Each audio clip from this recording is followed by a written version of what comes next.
Hi folks, JP here from the podcast. Just to let you all know that the podcast is sponsored by AB Entertainment, and the AB stands for Mr. Alec Beveridge. It's a DJ and entertainment business.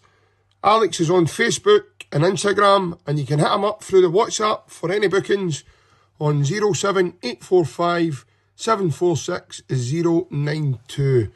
And also folks, the podcast has taken on a new partner, and we're partnered by MCM Framing Services and Hoops Memorabilia. If you want any jerseys, or if you've got any memorabilia sitting around you want framed or anything looked after that way, contact John Mullaney, and you can get him at johnmullaney0971@gmail.com, or contact him on his mobile 07835 072 582. And here at the Unrestricted View, we hope you're all enjoying the content, and if you are, please like and subscribe. It's free to do so, and also share amongst your Celtic family as well. Hail, hail from all of us.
Good evening and welcome along back to the Celtic Unrestricted View. It's myself, JP. The gaffer's back, Alan. How are we, mate? It's good to see you. Aye, oh, how I missed that voice. Aye. I bet he's ordered. No, I know that I hear it 100 times a day, but aye, how I missed that. Wonderful to see you again. No, fantastic to be on again. Really enjoyed my week, and especially looking forward to 3 p.m. tomorrow. See the team we love. Hope you're very well, and everyone that's tuning in is very well, and they're going to have a smashing weekend. Yeah, good evening to everybody as well. Hope everyone is looking forward to the weekend as we are. And obviously we'll get to that as we go. But the first couple of things, I put a nice wee photo up for everybody at the beginning.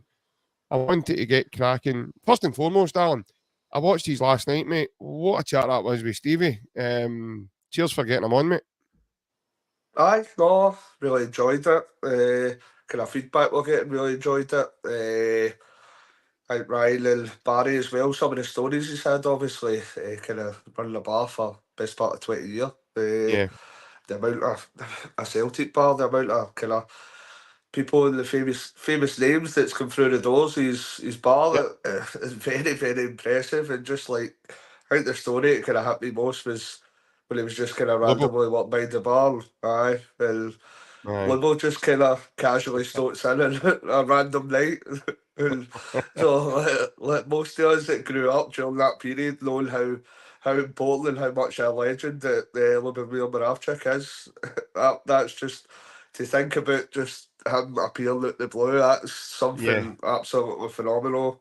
So, some of the stories Stevie was telling and some of his experiences regarding the people that's come in, and especially kind of the overall the kind of the pub game as well in Tenerife, and how COVID impacted things. It was a very interesting chat, and we've got to thank Stevie McQueen again for the hoops bar in Tenerife, and I've already spoken to him since, and he's looking forward to coming back on in the near future. So I will be looking forward to getting a wee bit more into the chat for some of the people that he's met, especially.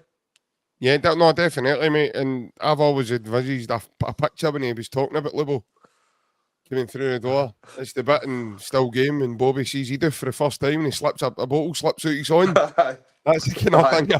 That's the kind of thing I would envisaged in my head. That's what probably happened to him in that moment because he's not when they expecting all it. I mean, see when the lasses green buff and they all faint. That would be maybe that would be at the bar with it. Stevie's, Lloyd, Gillian, a lot of them all just start dropping like flies. Aye, brilliant.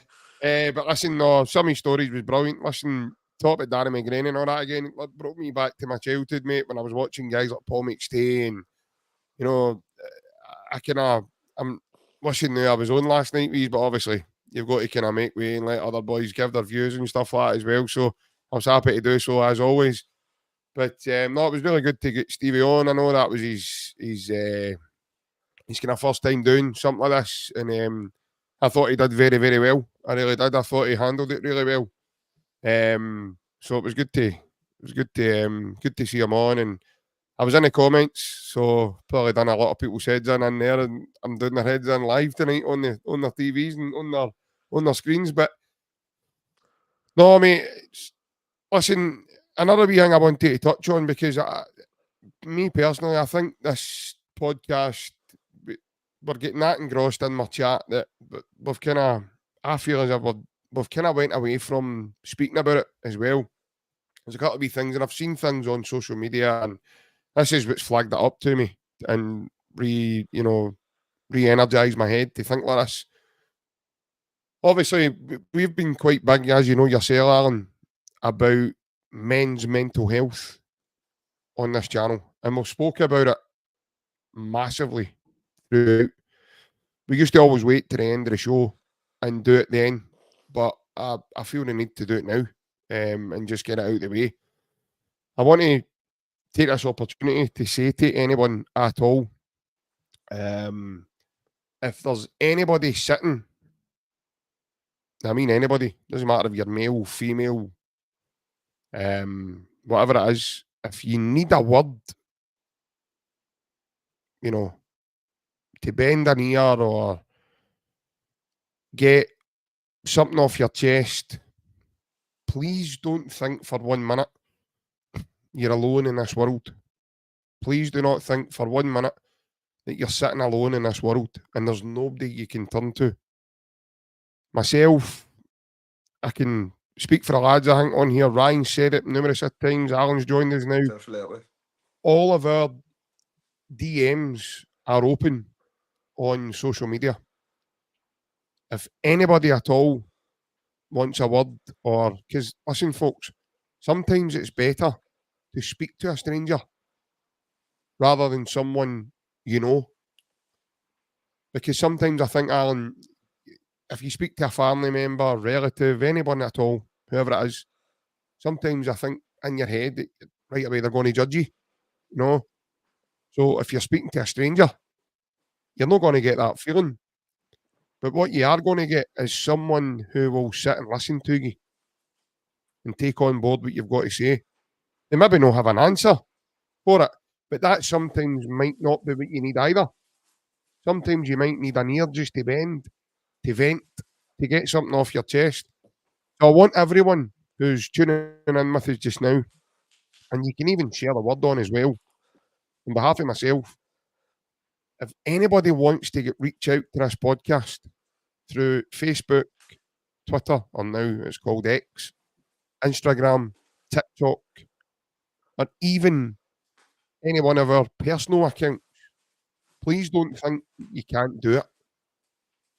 Because we've had comments and feedback on here, Alan, you know yourself, mate, that we've made people laugh, we've made people's day, if we're doing that for one person, mate, in my opinion, Alan, I think we're winning. No, definitely. Mental health across the board's kind of it's a massive thing that's maybe been not looked upon as a health issue in kind of previous decades gone by. Where now kind of whether it be health boards or governments, people, etc., the broad basis are starting to realise that it is an issue, and that people need to speak about things. Your mental health's just as important as your physical health as well. Yeah. So I completely echo everything you're saying about anybody that's feeling in that manner. They think that speaking to a stranger or somebody, one of us, 3 or 4, whoever that may well be, they're completely welcome to do so. Get something off their chest.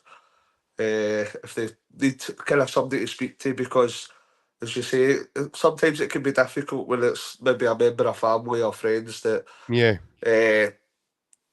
nobody should be ashamed, but maybe like some people kind of, I can only speak from my own personal opinion.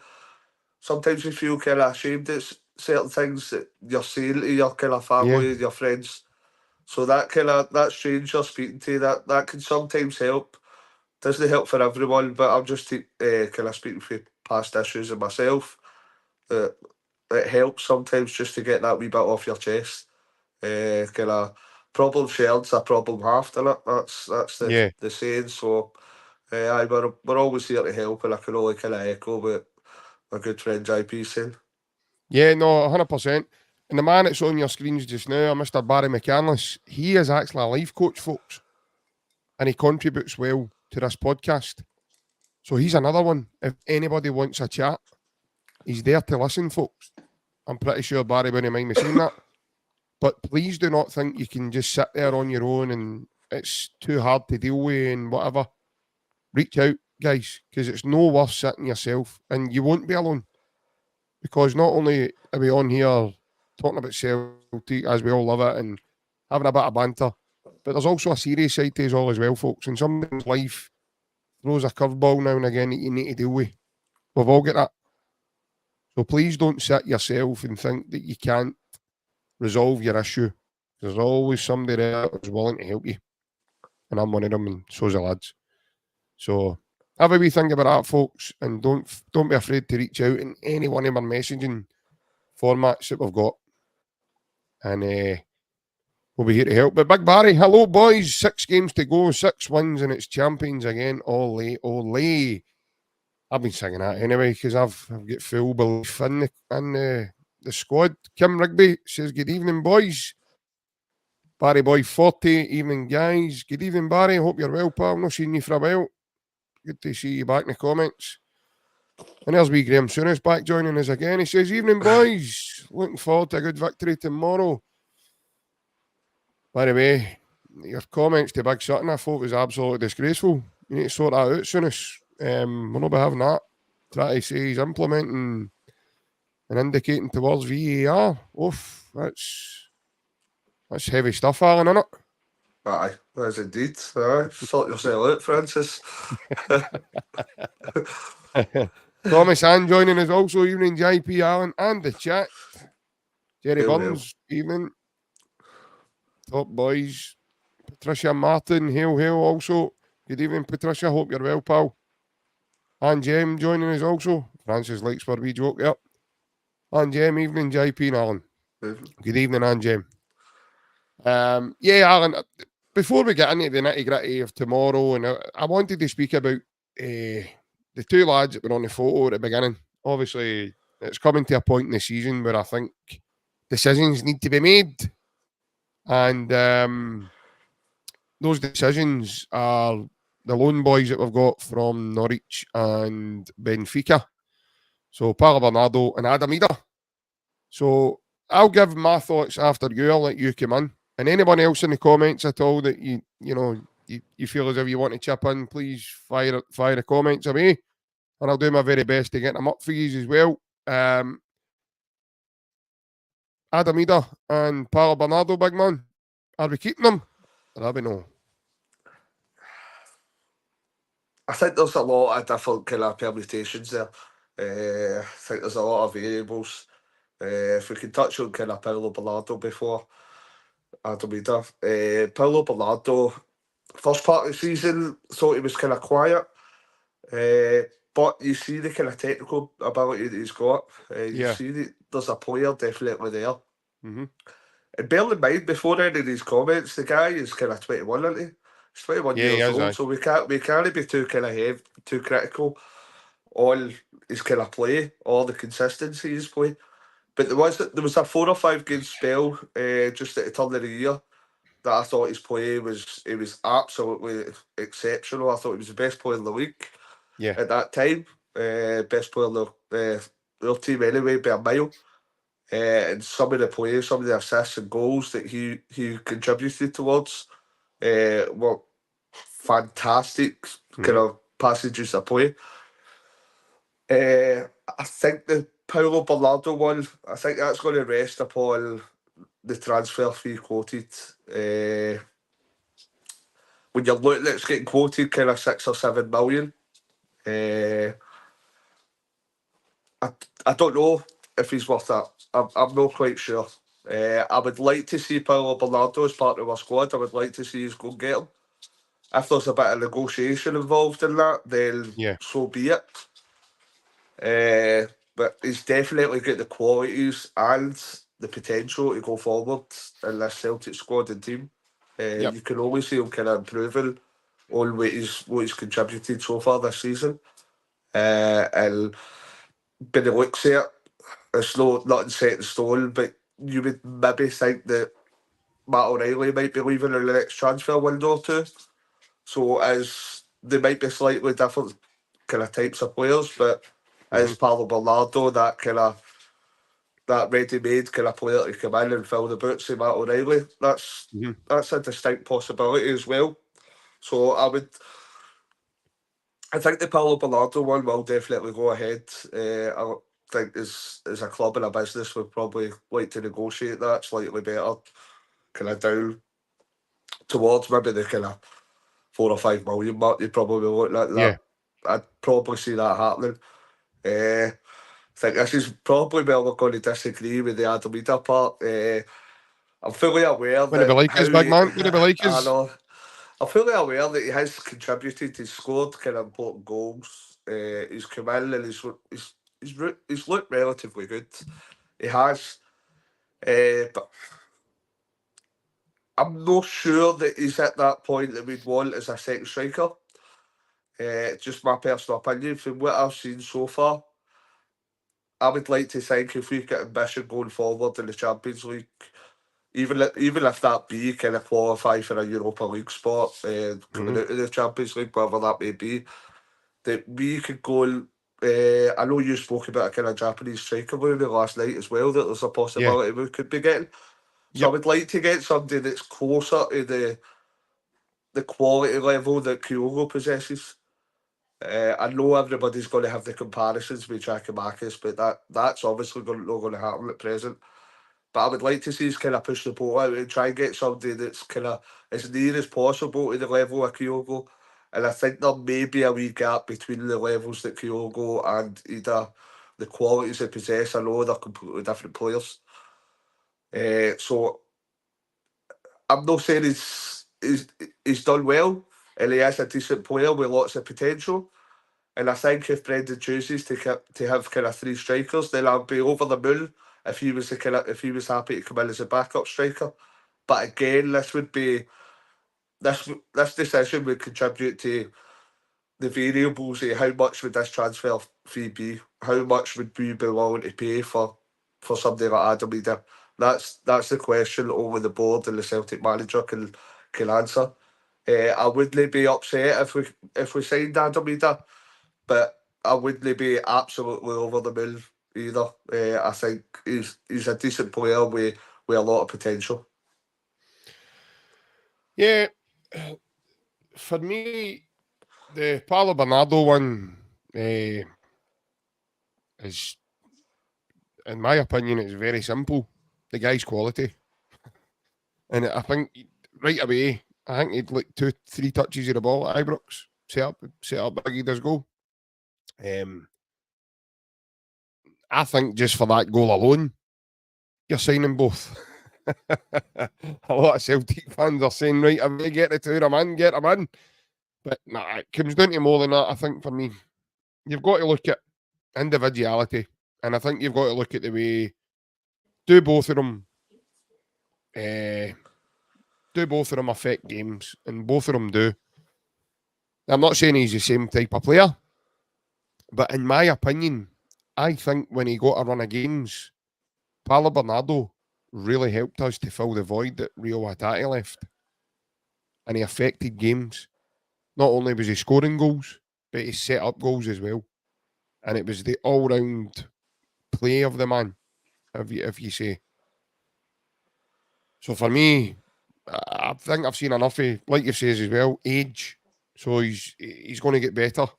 And I would trust my manager to make him a better player, as he's done with so many players in the past. Adamida for me, I know he's the type of player that probably splits opinions, but for me, it's as clear as day. I mean, he's affected every single game he's played in.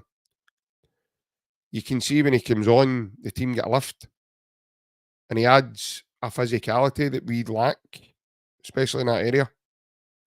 People say to me, JP, is he better than O? He's Buzz Lightyear galaxies away from you in terms of level.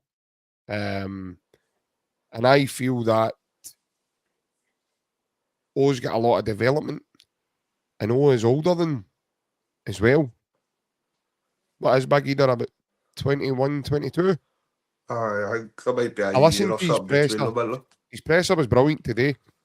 And that's because, and that's another way, well, obviously we'll get to that. But I think he's obviously going to start tomorrow. Because usually when the players do the pressers, they're in the team, like the next day, like to start. So I think he'll start tomorrow. And I think it's because of the impact he made when he came on away to Ibrox. But for me, he's affected every game. He's done something in every game that's affected the game in a positive way. Against Hearts, he was really unlucky. A couple of good saves for Xander Clark that day, if you remember. Everything went against us that day as well. And he missed a penalty. Against Hibs, he won us a game with his 2 penalties in calmness. Against Motherwell, he won us a game. And he contributed massively away to Ibrox for Celtic not to lose that game. Now, that was a game, in my opinion, that they had to win. And they two guys that were mentioning just now, for me, were massive reasons as to why Rangers didn't beat us last week as well. So for me, personally, I think both of them is a no-brainer. And that I trust our manager to make both players better. I know Francis was saying in the comments earlier that we don't have an option to buy Adamida. No, I understand that is the case. There's no an obligation or an option to buy him. But we've recently heard that the situation for him has now changed because they are in the midst of signing Sidney Van Hooijdonk permanently. Now you look at that as well, Alan. That's a guy that we were also closely linked with, and he's came to Norwich and he's not even scored a goal. So what's he doing? Why is he in the squad? Is he back to Roy Keane again? Is he good at magic tricks? Is he playing cards with the boys? Is he what's he doing, holding jackets? He does affected. In 11 games or 12 games, you've got 6 goals and 2 assists off a big man. Maybe 7 goals now with that one at the weekend. So for me, that's a good return, mate, in the amount of games he's played. But they're talking about wanting to sign Van Hooijdonk's boy permanently. So for me, there's no room at Norwich. And I'm looking at Norwich, Alan, and I'm looking at and I watched them closely. They played Sheffield Wednesday the other night. Apart from the boy Sargent, he does miles ahead of everybody else. Miles ahead of everybody else in the team up front. So for me, if we can negotiate a deal, then I think it would be a no-brainer. Because you've got to look at it as well. Would Brendan be able to make them better? And I think for both he would, mate. It's with the Paulo Bernardo thing. I think it's both of them are kind of split decisions, and the only proof we've got in the past with kind of loan to buys or loan with option to buys are Jota, Carter Vickers, and Edward. And with all three of them, it was more or less a similar kind of fee that's getting quoted about and thrown about for Bernardo. Yeah. But with all three of them, you'd say about 100% of the Celtic fans were completely on board saying we must sign these guys. Yeah. This is where it slightly differs, and that's when I'm kind of wondering, is that transfer fee like, at the level that we should be paying for Paulo Bernardo? If you had to push me for a yes or no answer, I would go yes. I would say definitely sign him. But as I say, with that kind of money, we've been burnt a few times. You need to make sure that we're spending that in the correct fashion, the correct manner. Yeah. We need to sure we're getting every single pound worth of value we can get, because it's not as if we're spending kind of crazy amounts of money on people. So I'm sure that whoever's dealing with it, whether that be the manager, the recruitment team, the board, whoever it, etc., whoever's dealing with it, they'll negotiate what the best deal is for the club. But if both players signed, I'd be relatively happy. I think we need more in the attacking kind of phase of play as well. I think another striker to kind of replace O. If we had Kyogo, Adam IDAH, and maybe somebody to challenge O, then I think that's the perfect place we need to be in. It's Well, just getting this quality of player. yeah. It's not an easy task whatsoever. We had a chat the other day, and I put it to you in the chat. I says, you've got to look at it and ask yourself, is he challenging Kyogo? And the answer is yeah, he is, because he's displaced Kyogo from the team this season already. And he might actually do it again tomorrow. I've got a feeling he's starting tomorrow. Aye, but I think if there's a Champions League game comes up, obviously not now, but if you've got an important game tomorrow, if you've got an important game in the Champions League, you've got an important game against Rangers, you've got a Scottish Cup final, or you've got a game that's going to win the league, there's one striker that's starting there, and there's only one striker that's No, starting there. I can And get that, mate. that's... I get that. I 100% get that. But I also don't think Brendan would have any hesitation in putting it in. I really, really don't, regardless if it was Rangers, Real Madrid, or, you know, You need to Cowden. look out for the opposition as well. See if there was Rangers fans last week and Kyogo were injured. They would all be rubbing their hands like, no, we've only got Ida to put up with. Yeah, that's what I'm saying. Ida's got a lot to develop. Ida's got... I'm no slacking him whatsoever. I'm not bringing him down. He's a decent player for being 21, and he's got a lot that he can develop in his game, and he could become potentially a really good player for Celtic if we choose to sign him. At the minute, would I be trusting him going into a Champions League game next year? I'm not so sure yet. I would still kind of think that we would definitely need a striker the calibre of Kyogo going into these sorts of games. So Hold on a wee it's minute, not... Alan. Hold on. We've just had a comment for Stephen Kennedy. Now, this guy, Stephen's been in the comments numerous of times, right? He's put up a comment. He says, good evening, JP. And the guy, I don't know his name. So, it's, I Paddy, think that's absolutely blasphemy. I don't know, I've only been on nearly a year. I know. That's abs. We can't be having that, Stephen. Come on. For anybody, Stephen, right for back. anybody that People tell. didn't know, the man that's on with me tonight, his name's Alan. Hi. His comment says there, Dick Dastardly. Aye. You get Johnny the first Bravo. team right, mate. I don't know of anything else. I thought he would have come out with something like Johnny Bravo. Hi, Johnny Bravo. Thank you much. But no, Stephen, we can't be having that, mate. People have been barred out of this show for less. So you need to brush up on your names, mate. You need to brush up on your names. Sorry, mate. On you go. You were talking about just the Adam Ida thing. And, No, I'm not saying anything in the slightest. Considering where Adam Ida came from coming in, there was a huge kind of uproar within the Celtic fan base when he came in. We're looking at it from the outset. We were only kind of going, including myself. We all wanted to give him a chance, but given all the kind of evidence Bobby. Given all the evidence that we had, you're looking at the guy who's kind of third choice for Norwich City in the Championship. I think his goal ratio was like, was it something like 10 goals and 110 appearances?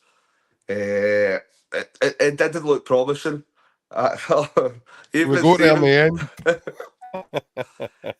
it didn't look promising at the get go. It was looking like a kind of panic signing because it was a day before the end of the transfer window. So this was all the evidence that we had to go on as Celtic fans. We were kind of privy to watching Norwich City every week or whenever he made appearances. So he come for that kind of that welcoming, that kind of way he come in. I think he's done kind of really well considering that. Yeah. And as I say, at the moment, I don't see him being up to the level of Kyogo. Could he be at the level of Kyogo if we signed him, and then maybe Brendan had to work with him for the next year or two? That's a distinct possibility. They could get the quality level up to that. But my issue being is that we're hopefully going to win this league and go into kind of major Champions League games next year, and the position to try to retain or get the league title. So I'm saying that we're needing somebody with that bit of quality, and we could maybe bring on Adamida during that time. We could maybe progress his career as well, bring him on in different ways they can improve his game. So it's definitely, if Norwich says, oh, just throwing figures at the air, but if Norwich says, oh, we're looking for like £2 million for him, I think that's kind of the one you go, yeah, we'll snap your hand off, we'll take him. If it doesn't work out, it doesn't work out. But it's all kind of depending on the fees that we're not privy to, that the clubs are looking for to kind of take these players off their hands. So I think that probably makes a sense with both of the players that we've mentioned. Yeah, this is true, mate, because the two of them, I mean, there's still games to go in the season. The two of them could still go on and play a massive part to winning the title and the double for us if that was to, if that was to happen. So, listen, there could be scope here to continue to watch. But I think there was a comment from Stephen earlier, and he says Norwich will probably be looking for about $6 million for him. Well, listen, if you're buying a striker these days, they're worth their weight in gold, which is why you pay the most money for these guys. And if you're buying a striker that can score goals, then in my opinion, it doesn't matter the fee. It's what he brings your team. Now, the value we've got out of that is we've had a try before you buy, and that he's came and he's kind of doing the damage now. If he goes on and scores more goals, and we've got another derby to come as well, and a potential another derby should we negotiate the semi-final against Aberdeen and they negotiate their semi-final against Hearts. If he goes on and scores more goals and they turn out to be winning goals in each game, then I think everybody on here will be creaming in their boxers, shouting, sign him the new. So there is scope there to wait also, 100%. But for me, the early signs is definitely, I think Celtic should be looking to keep both. But we're moving on now, Alan. We're going to move on to tomorrow's game. And obviously, the massive news that came out today was that Daisen Maeda is missing with a hamstring injury, and Liam Scales has obviously injured one of his abductors in his leg. And Ange M is in the comments with a question for us. Is Maeda going to be missed due to a hamstring injury, and how long do you think he will be out for? Well, playing football for years and knowing about these kind of injuries, although it's never ever happened to me, but I've played with guys who it's happened to. If he's injured it properly, in my opinion, Alan, I think he'll be lucky to see him the rest of the season, mate. We hamstrings are look like kind of, I'm no doctor, I'm no kind of professional footballer, but with hamstrings, anytime you read about a hamstring injury, you're going on a kind of broad basis between 3 weeks and 8 weeks, probably somewhere in that ballpark. So if with the word coming out, if they're looking for kind of waiting on results for a scan, that doesn't sound too good, and it would be a massive blow if we had to miss Dyson Maeda for the last kind of games of the season. Yep. Is imperative to the way we play. You just seen that kind of last week against Rangers. It was it was kind of covering every single blade of grass. Play the grass, And, yeah. and he was making sure that he was shutting them down, and that was just showing for the first goal in the first Yeah. kind of inside the first minute. So it would be a huge loss if he had to miss a number of games, especially if that led to him being out for the season. And we would need a couple of people to kind of step up to the mark to kind of try and fill his boots, because in my eyes he's probably, if not the first, but one of the first names in that team sheet, because what he gives and his output, his running power and ability, it's just, apart from maybe Kyogo, it's just a level that nobody else in the squad can give us. Yeah. No, 100%, mate. His press is unbelievable. I think we've spoke about this before, and Barry Bannon's been on with us, and we've had a chat with Baz. And Baz says he's running his stats and everything would be in the red because of the amount of ground he covers. You know, the sending off he got at Atletico, he closed down 3 players and repeated the sprint to each guy. Now he's one of the only. He's probably the only player I remember with that ability to do that. But yeah, he did dance. He said it's near enough the top end of his hamstring. That's what's making me think it's going to be a while. I don't think this is going to be something he's going to recover from and just miss tomorrow, and he'll be back next for the semi-final. We'll just need to wait and see. I suppose he's to get repeat tests done, and obviously we'll not know maybe more until next week. But as Francis says, if he's torn his hamstring, he's going to be out for the rest of the season. But Alan, this is where the squad come into play, mate, and this is where you need to move on. As Brendan says, it's not a biggie. You know, the way he said it today, it's not a biggie. It's an opportunity now for someone else to come in and stake a claim and show what they can do. And there's other boys, like obviously we've named them, Yang, Palmer's back for injury. He's going to be obviously part of the squad tomorrow, as Brendan says. You've still got James Forrest, you've got young Rocco Vata, you've got Kuhn. So there's other guys there that, you know, can all come in and do that job. What Brendan's going to do is up to Brendan, and obviously we'll need to see what's going to happen. But in terms of your thoughts for tomorrow, mate, up against St Mirren, usually always a bit of a sticky team we play against, and they're always a kind of hard and physical team to play against. But we're at home, so surely that should stand as a good stead to be a bit more positive and on the front foot. Yeah, no, we should be. You know what you're getting for a Stephen Robinson kind of managed or coach side.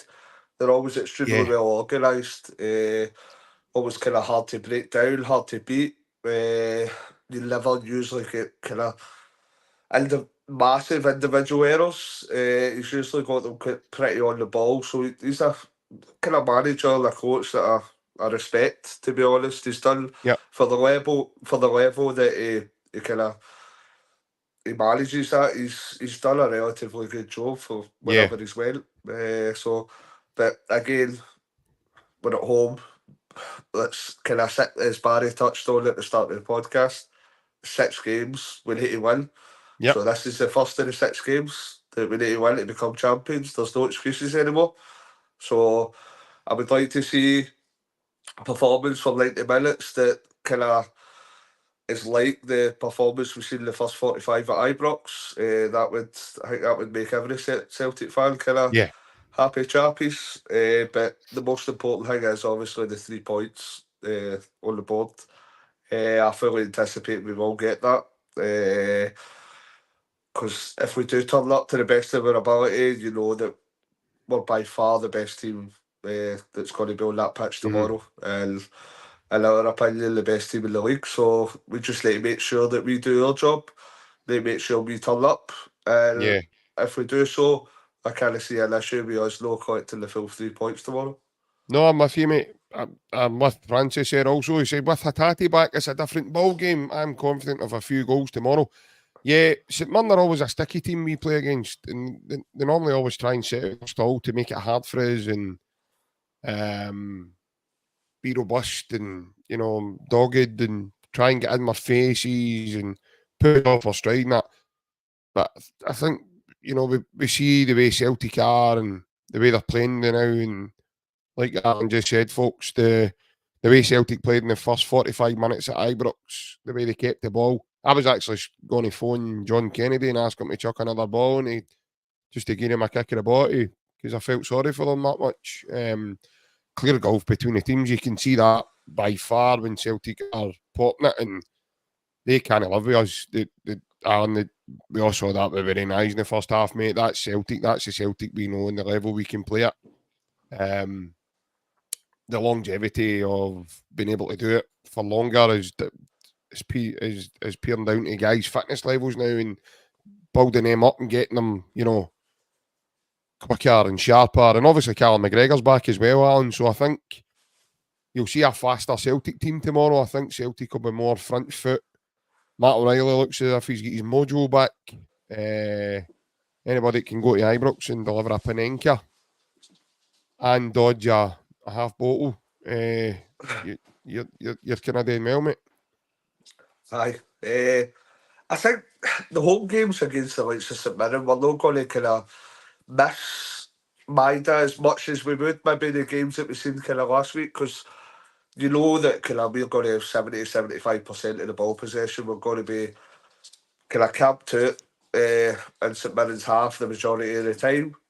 So we're looking for these kind of technical players, whether that be kind of Cool, Matt O'Reilly, Rio Hatate, even Cal McGregor coming back in to dictate the play. So these guys are going to be massively important tomorrow, and if these guys were top players and on top form, then it could be a long day for St Mirren, because when you mention the three midfield, that must be scary for any opposition to look how much talent and how much skill and technique that these guys have got that can break apart kind of most teams. You're looking at, all you need to do is look back in the goal against Atletico Madrid with the wee kind of 1-2 with Matt O'Reilly and Kyogo, and you see the kind of vision and technique that these footballers have got.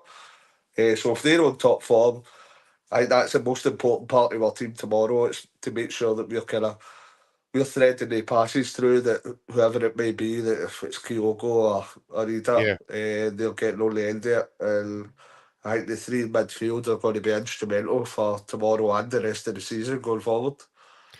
Well, it'll definitely not be Maeda because he's not going to be there, mate. I said, what do you mean? He says Maeda. For who? Did I? He says through balls to Maeda. Kyogo and Ida. Ida? Oh, what is it, Ida? I thought he says Maeda there. I was good, he said Maeda. Right, okay. Maybe it's still operating in my head there, I don't know. But, yeah, no, listen, 100%. And that's the option we've got as well. I mean, Brendan could change it tomorrow and throw us all and go with the two up front. And change the midfield slightly. I don't think he'll do that, though. I think, we're at home, so I think it's going to be one of those games where Army Francis, I think Celtic will come out and start, and come out with traps flying. And if Celtic do that, Alan, for me, there's only going to be one winner, because teams like St Mirren, the second best team is what I'd call them in the country, couldn't live with on Sunday in the first half. There ain't no way St Mirren's going to put a glove on us at Celtic Park if we come out and start popping that around and start picking people off and, finding people. But that's the thing now as well. You look at our bench is becoming stronger. The subs that are coming off the bench. And I think we've got the record now. If I heard the commentary right on Sunday, we've got the best record now in terms of your subs coming on and impacting games.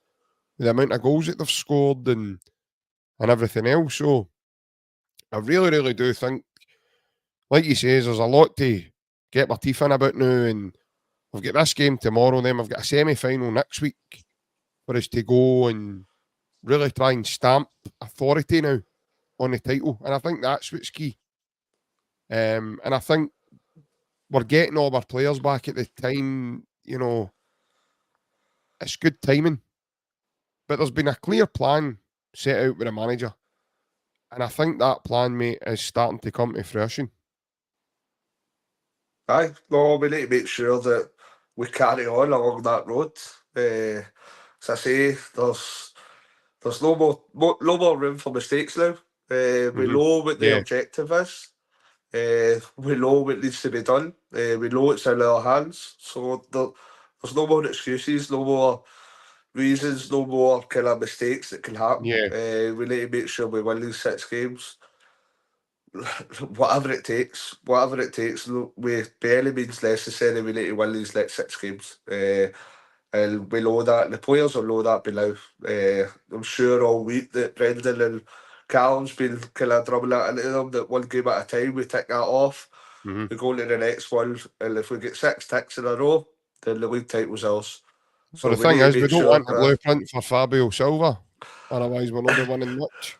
Apart from aye, the next battle between him and Tom Daly to see who's a gold medalist. aye, I know. So I just want to get a hold of Maida's hairdresser. Obviously, that grey hair's made his bones a bit brittle on it. So just get a hold of him, take him out. Who's that? He's still got big So Joe Hart on me, head and shoulders. He'd have sorted him right out, man. aye, I know. That would have. He's still rubbing his hair through that, running No, I know, mate. his I know. fingers through the luscious locks. Right, he's a wee Uh, team prediction, Figgy. team prediction. Who do we This is think the where team's I going to be tomorrow? already says to you, you're not going to be shocked, but you're probably more shocked when I says to you.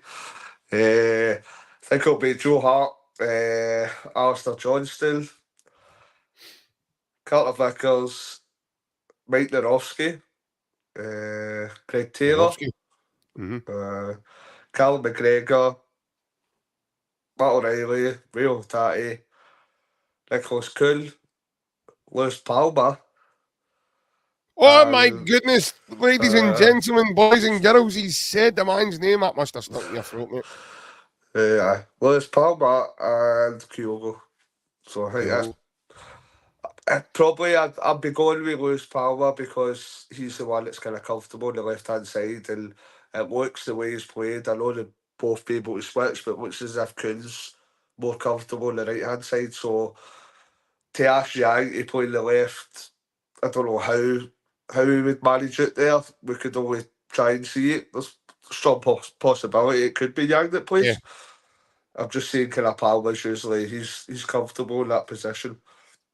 So it would just be a straight swap for Dyson Maida.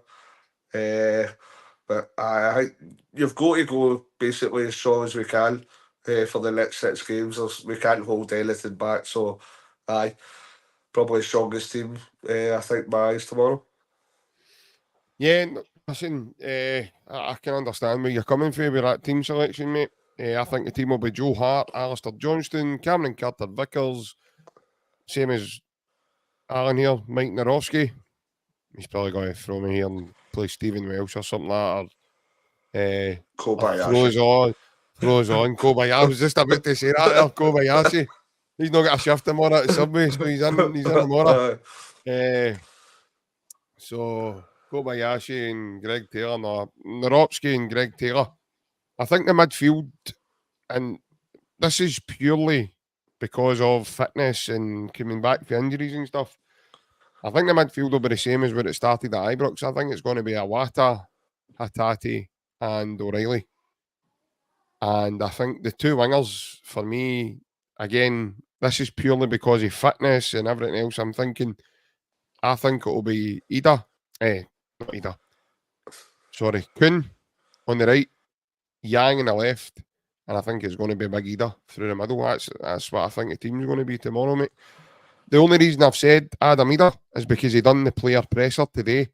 Usually that's an indication, folks, that if you see that happening, 9 times out of 10, they're starting the game.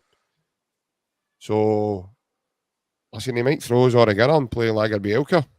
Who knows? Like, that's the thing, Alan. You just don't know. But we're only assuming the next go-to guy there would be Mike Nervotsky. Aye. I think Lager Bielka's kind of he's doing the pecking order. I think probably it'd be a decision between Welsh. Welsh is fit, isn't he? Well, the thing is, I think he is, Alan, Uh, but he's not even been part of the squad the last couple of games, has he?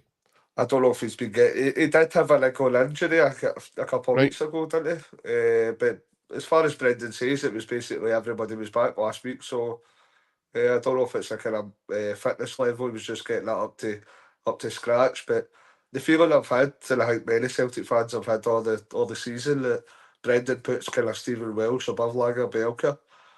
And a lot of the time he's kind of put Stephen Welsh above Mike Norowski. So Yeah. that could be maybe been a curveball that you could see maybe Welsh come in. But I would like to see Norowski come in, as I think we've spoken about enough on the channel that we see bits and bobs in Norowski that we think that there is a player in there. It just needs a kind of run of games to show that. So here's hoping that run of games starts tomorrow. So what injuries do you say Scales had again? He's done his abductor. Ryan's abducted him. What? Aye, Ryan's put a bag in. He said, Ryan's not playing.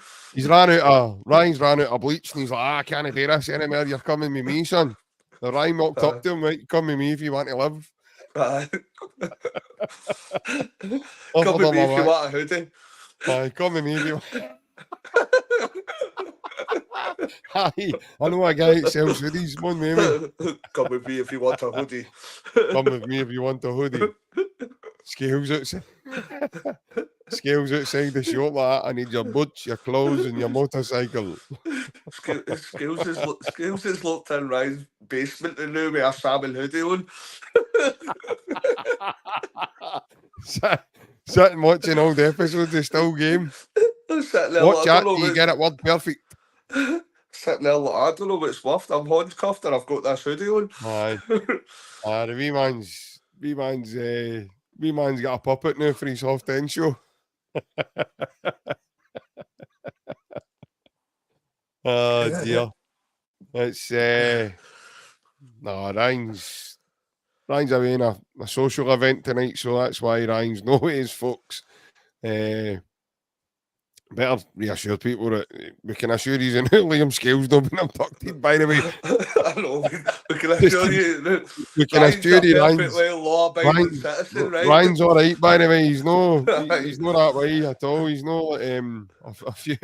He's definitely the only police he's come into contact with is the fashion police, right?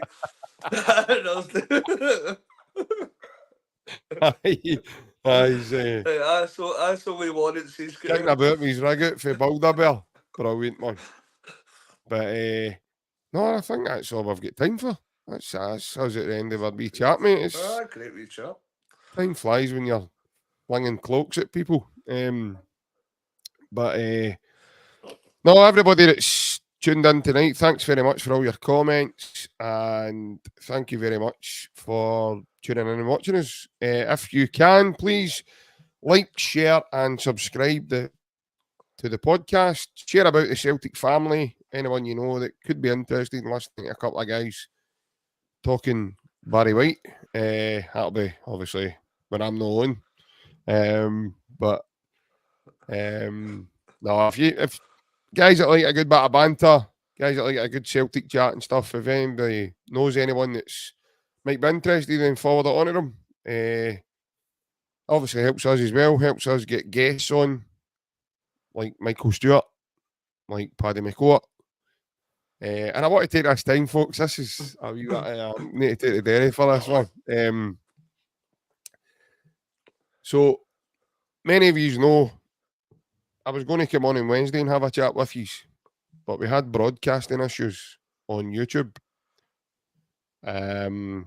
So we weren't able to go live.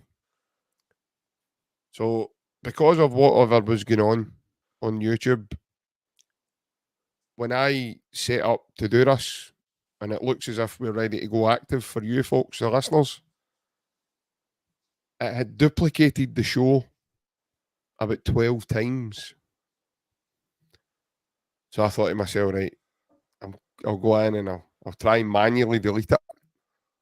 Because it wasn't letting Ryan do it. Ryan was trying to do it from his side. I thought, right, I'll go in and do it. I'll try and manually delete it. So I've clicked a tick that would take away, that I thought would take away the 11 episodes. And I've clicked a tick that takes away 20 episodes. So if anyone's looking for content that we have already done, and it looks like there's been a gap in our content in our live section of our YouTube channel, it's because of me.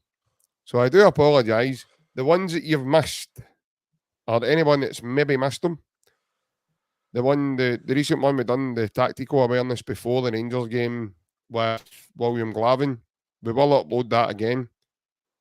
The ones between, for the Rangers game, the pre-match and the post-match, we will upload those again, folks. But it is a bit time-consuming, so just bear with us, okay? We will get it back. But they will go into our video section of our YouTube channel. So please keep an eye, because obviously there won't be an announcement of that happening. We'll just upload. And once it's done, they will appear back in the video section and not on the live section. But I can assure you now, I know what I'm doing, so that won't happen again. We won't be deleting things. But we still have all the recordings because of the software that we used to do this in the first place. We still have all the recordings. Yous were all there. Yous were all present. Everybody that's in the comments tonight all seen it. So it's not like, it's no... 2012. It's no Willy Wonka and the chocolate factory here. Come with me and you'll be in a world of pure imagination. That didn't happen, It definitely happened. But listen, folks, I want everyone to take care. Have a lovely weekend. And if you're going to a game tomorrow, enjoy yourselves. If you're not, you're going to stay at home and watch a game, enjoy yourselves.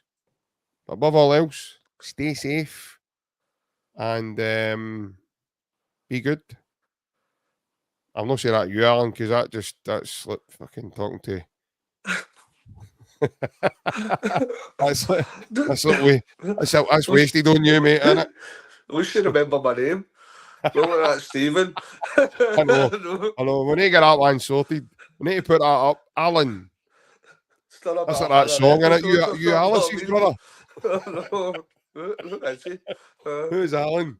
Alice's brother. But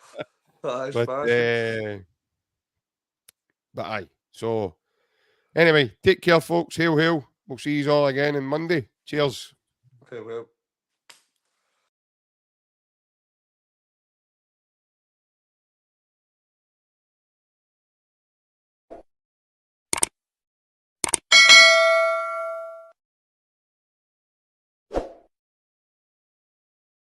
Hi folks, JP here from the podcast. Just to let you all know that the podcast is sponsored by AB Entertainment, and the AB stands for Mr. Alec Beveridge. It's a DJ and entertainment business. Alex is on Facebook and Instagram, and you can hit him up through the WhatsApp for any bookings on 07845 746 092. And also folks, the podcast has taken on a new partner, and we're partnered by MCM Framing Services and Hoops Memorabilia. If you want any jerseys, or if you've got any memorabilia sitting around you want framed or anything looked after that way, contact John Mullaney, and you can get him at johnmullaney0971@gmail.com, or contact him on his mobile 07835 072 582. And here at the Unrestricted View, we hope you're all enjoying the content, and if you are, please like and subscribe. It's free to do so, and also share amongst your Celtic family as well. Hail, hail from all of us.